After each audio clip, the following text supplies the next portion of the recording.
जहां मौसम ने करवट बदली और हवाओं में खुनकी आई तो वहीं शहरियों ने भी गर्म कपड़ों की तलाश शुरू कर दी और लंडा बाजारों की रौनकें भी लौट आई। रिपोर्ट कर रही हैं ताइबा खान।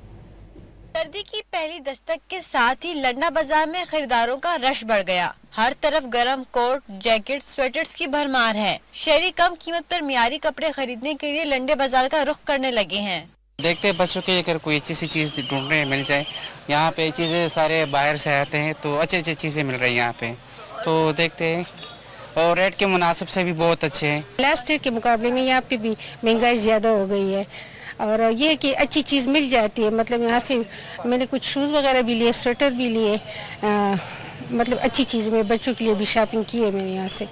गुज़िश्ता साल की निस्बत लंडे की अशिया की कीमतों में भी 20% इजाफा हुआ है। 1200 रुपए पर फरोख्त होने वाले जैकेट, स्वेटर रवान साल 1500 रुपए पर फरोख्त हो रहे हैं। ताहम शहरियों का नए मलबूसात के मुकाबले में लंडे की अशिया को तरजीह देने के बायस दुकानदार भी खुश दिखाई दे रहे हैं। अभी सर्दी हो गई, इधर बहुत ज़्यादा रुख किया हुआ है और जो बाज़ार में जो चीज़ 2500-3000 में मिलता है, ये लाट का माल है, माल अच्छा है, क्वालिटी का है और सस्ता है। इस वजह से लोग माशाल्लाह अभी रुख इधर बहुत ज़्यादा किया हुआ है और चीज़ क्वालिटी का चीज़ मिलता है इधर। लंडा बाजार न सिर्फ कम आमदनी वाले तबके के लिए एक सहारा है बल्कि फैशन के शौकीन भी यहाँ से ब्रांडेड पहनावे ढूंढते हैं। कैमरामैन शबीर हुसैन के साथ ताइबा खान, डॉन न्यूज़, पेशावर।